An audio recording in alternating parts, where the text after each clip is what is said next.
कि हमारी अगर सरकार बनेगी तो माई बहन मान योजना के तहत हर महीने 2500 रुपये खाते में डायरेक्ट उनको जो है हम लोग बेनिफिट करेंगे और सरकार बनने के 1 महीने के भीतर इस योजना की शुरुआत करेंगे।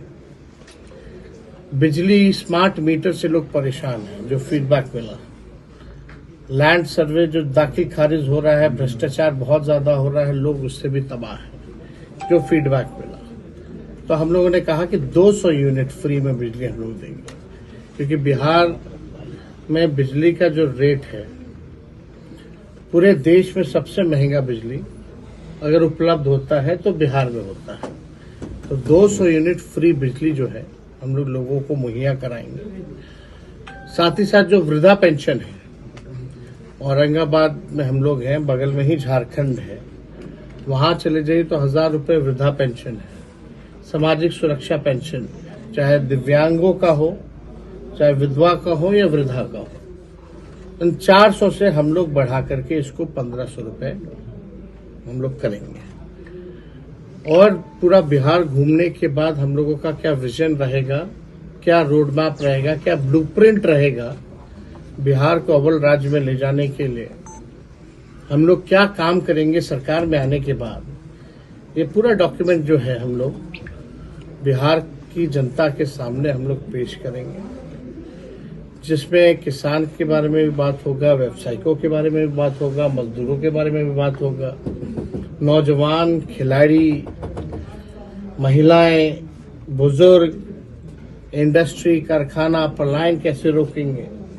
तो जो भी समस्याएं हैं बिहार में, उसका हम लोग जो है विजन लोगों के सामने रखेंगे, पेश करेंगे। हम लोगों ने जो कहा वो हम लोगों ने किया। 17 महीने जो हम लोगों की सरकार रही, हम लोगों ने 5 लाख नौकरी दिया, 3.5 लाख प्रक्रियाधीन है। कोई पेपर लीक नहीं होता था, आज जैसे हो रहा है, या पहले हम लोगों के पहले आने से पहले सरकार में भी पेपर लीक हुआ 18 साल, अभी फिर शुरू हो गया। नियोजित शिक्षकों को राजकीय कर्मी का दर्जा दिया, 4.5 लाख नियोजित शिक्षक जो थे। मानदेय तालमी मरकज हो, विकास मित्र, टोला सेवक, शिक्षा मित्र, आंगनबाड़ी, आशा, ममता के मानदेय को हम लोगों ने दुगुना किया। हम लोगों ने जो है स्वास्थ्य में जो है काम किया। लगभग 700 ऐसे डॉक्टर जो थे उनको हम लोगों ने बर्खास्त किया, जो 10 साल से नहीं आ रहे थे, ड्यूटी नहीं कर रहे थे। हम लोगों ने IT policy, sports policy, tourism policy बनाया और खिलाड़ियों को भी हम लोगों ने मेडल लाओ नौकरी पाओ जैसी योजना की शुरुआत करके 73 ऐसे खिलाड़ी जिन्होंने बिहार और देश के लिए मेडल लाया, उनको भी हम लोगों ने नौकरी ही नहीं दिया, बल्कि डीएसपी रैंक तक का उसका प्रावधान हम लोगों ने किया। जाति आधारित गणना कराया। हम लोगों ने आरक्षण की सीमा 65% की। 50,000 करोड़ का एमओयू निवेशकों को बुलाकर के बिहार में साइन कराया गया ताकि बिहार में निवेश हो। तो जो हम लोगों ने काम किया 17 महीने, वही 17 महीने जहां नियुक्ति पत्र गांधी मैदान में बकता था, रोजगार मेला हम लोग लगाते थे, आज वहीं जेपी गोलंबर के पास छात्र छात्राओं को कूटा जा रहा है, लाठी मारा जा रहा है। वो जो अपने अधिकार के लिए, न्याय के लिए जो संघर्ष कर रहे हैं। पहले नौजवानों के चेहरे पे खुशी थी, 17 महीने एक उम्मीद थी, ये बहालियां निकल रही है, नौकरी मिल रहा है, कोई पेपर लीक नहीं हो रहा। आज ठीक विपरीत स्थिति हो गई है एनडीए की सरकार में। डबल इंजन की सरकार, एक इंजन अपराध में है, एक इंजन भ्रष्टाचार में है।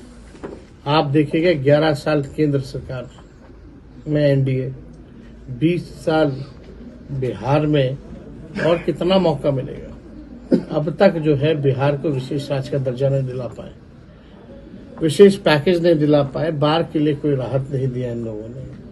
बिहार के साथ सौतेला व्यवहार इन लोगों ने किया। जितना गुजरात के लिए किया उतना बिहार के लिए नहीं, कुछ भी नहीं किया, काम किया। लेकिन आज जो महादलित व अति पिछड़ा की बात महागठबंधन के लोग कर रहे हैं, महादलित और अति पिछड़ा के विकास के लिए जो सरकार पैसा भेज रही है उसमें लूट मची हुई है। और अति पिछड़ा और महादलित के भी कुछ ऐसे प्रतिनिधि हैं जो उनके विरुद्ध सशक्त होकर जांच करवाने से पीछे हट रहे हैं। अगर कोई विशेष तौर पे कुछ जानकारी हो तो दीजिएगा, विधानसभा में उठाया जाए। औरंगाबाद विधानसभा में नीरज कुमार बबलू ने कहा कि राजद को जवाब देना होगा, अगर ठाकुर नहीं होते तो हिंदुस्तान नहीं होता, मुगलिस्तान होता। अब देखिए, हमको इस पर टिप्पणी नहीं करनी है। हमारे कई प्रवक्ता हैं, इन लोगों का बयान उन्हीं से पूछवा लेते। गरीबों की बात करते थे, तेजस्वी यादव डेवलपमेंट की बात करते हैं, रोजगार की बात करते हैं, चिकित्सा की बात करते हैं। दोनों में से बेहतर नेता कौन है? किस रास्ते पर आरजेडी को चलना चाहिए? देखिए भाई, हम लोग तो लालू जी के काम को आगे बढ़ा रहे हैं। अगर सामाजिक न्याय नहीं होता तो आर्थिक न्याय का मतलब नहीं रहता। 2020 तो में लालू जी ने औरंगाबाद सामाजिक न्याय किया, अब दौर जो है लोगों को आर्थिक न्याय दिलाने का है। Back bencher of the society जो पिछले पायदान पे है, आप देखिएगा हम लोगों ने जाति आधारित गणना कराया, पूरा एक्सरे सामने आ गया। गरीबी कौन कौन बता रहे हैं, एक बार सुन लीजिए। हर जगह गरीबी जो है हर जातियों में है, चाहे अपर कास्ट हो, बैकवर्ड हो, हर जाति में गरीबी है। वैसे 94 लाख परिवार जो है पाए गए कि जिनका आय 6,000 रुपए से कम है। इसी के लिए हम लोगों ने न्याय इनको दिलाने के लिए कि भाई जिसको नौकरी नहीं उसको 2 लाख रुपए का सहयोग किया जाएगा, जिसको घर नहीं है, जमीन नहीं है, उसको हम लोग 1 लाख रुपए देंगे, घर बनाने के लिए 1,20,000 देंगे। लेकिन सरकार हटते ही क्या काम हो रहा है, उस डेटा का क्या उपयोग हो रहा है? जो आप लोग कह रहे हैं, राहुल गांधी जी ने कहा, आप डेटा तो कलेक्ट कर लिए, लेकिन डेटा का क्या काम हो रहा है?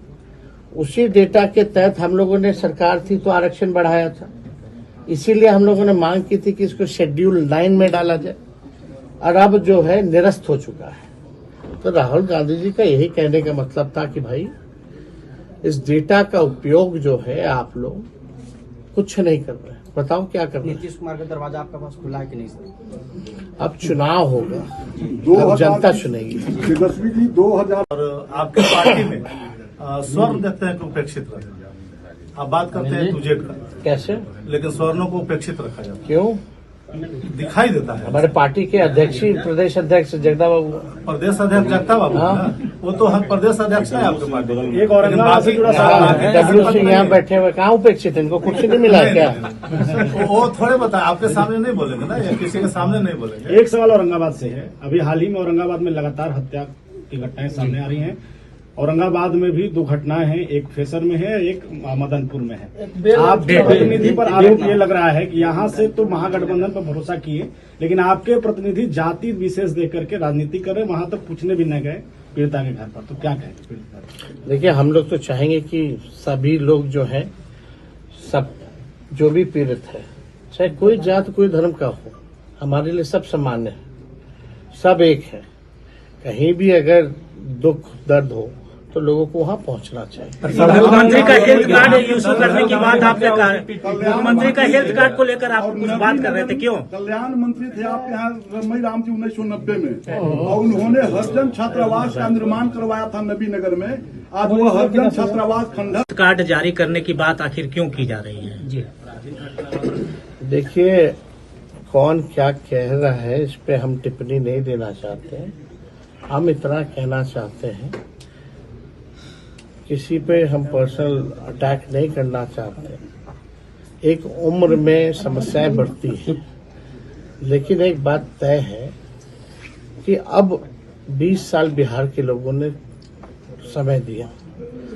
अब ना तो कोई विजन है उनके पास, ना ही कोई ब्लूप्रिंट है। माननीय मुख्यमंत्री जी को लगता है कि सब कुछ उन्होंने कर दिया।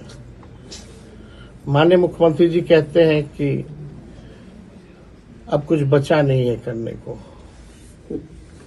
माननीय मुख्यमंत्री जी का जिस हिसाब से बयान आता है, ऐसा लगता है कि पहले कुछ था ही नहीं, संसार बना तो उन्हीं के बाद बना है, और उनके जाने के बाद संसार खत्म हो जाएगा, दुनिया खत्म हो जाएगी। सर हरिजन छात्रावास आप भी कांग्रेस और आपने कहा इंडिया गठबंधन नहीं है।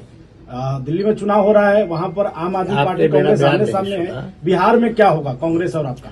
हम बिहार में मेरा पूरा देखिए ना, हम तो उसमें बोले कि बिहार में तो पहले से ही है और अभी भी हम लोग साथ में हैं। तो ये कहा था कि लोकसभा तक है, मांझी जी बहुत नाराज। कहा था कि लोकसभा तक था गठबंधन, भाई इंडिया गठबंधन। टीएमसी बंगाल में अलग लड़ी, महाराष्ट्र केरल में लेफ्ट अलग लड़ी, पंजाब में आम आदमी पार्टी लड़ी। हमसे सवाल पूछा गया कि दिल्ली में अलग अलग लड़ रही है कांग्रेस और आप। हमने बोला जो ब्रॉडर जो अलायंस जो बना था वो अलायंस तो लोकसभा के लिए है, और जो जहां तक बिहार की बात है, बिहार में तो हम लोग पहले से साथ हैं और अभी भी हैं। मांझी जी नाराज चल रहे हैं, तो क्या जिस स्टेट में जहां चुनाव हो रहा है अगर उनमें बात बनेगी तो क्या दिक्कत है। लेकिन एक बात तो तय है कि सब जो है भाजपा के खिलाफ है